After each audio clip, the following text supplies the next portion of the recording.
নির্বাচনের মাধ্যমে যে সরকার গঠিত হবে তারা পলাতক স্বৈরাচারের বিরুদ্ধে ব্যবস্থা নেবে বলে মন্তব্য করেছেন বিএনপি ভারপ্রাপ্ত চেয়ারম্যান তারেক রহমান।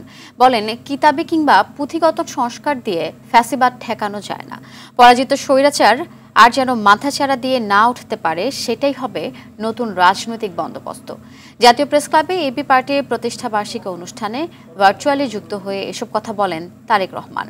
তিনি আরো বলেন, রাজনৈতিক দল নির্বাচন চাইবে, এটাই স্বাভাবিক, কিন্তু এখন নির্বাচনের দাবি করা যেন অপরাধ।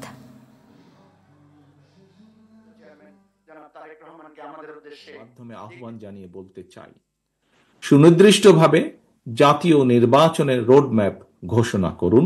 কিতাবি কিংবা পুঁথিগত সংস্কার দিয়ে স্বৈরাচার বা ফ্যাসিবাদ ঠেকানো যায় না। পতিত পলাতক স্বৈরাচার দীর্ঘ ১.৫ দশক স্বাধীন বাংলাদেশকে তাবেদার রাষ্ট্রে পরিণত করেছিল। পরাজিত তাবেদার অপশক্তি, তাদের দোসররা আর যেন মাথা ছাড়া দিয়ে উঠতে না পারে, সেটিই হোক বাংলাদেশের আজ এবং আগামী দিনের রাজনৈতিক বন্দোবস্ত।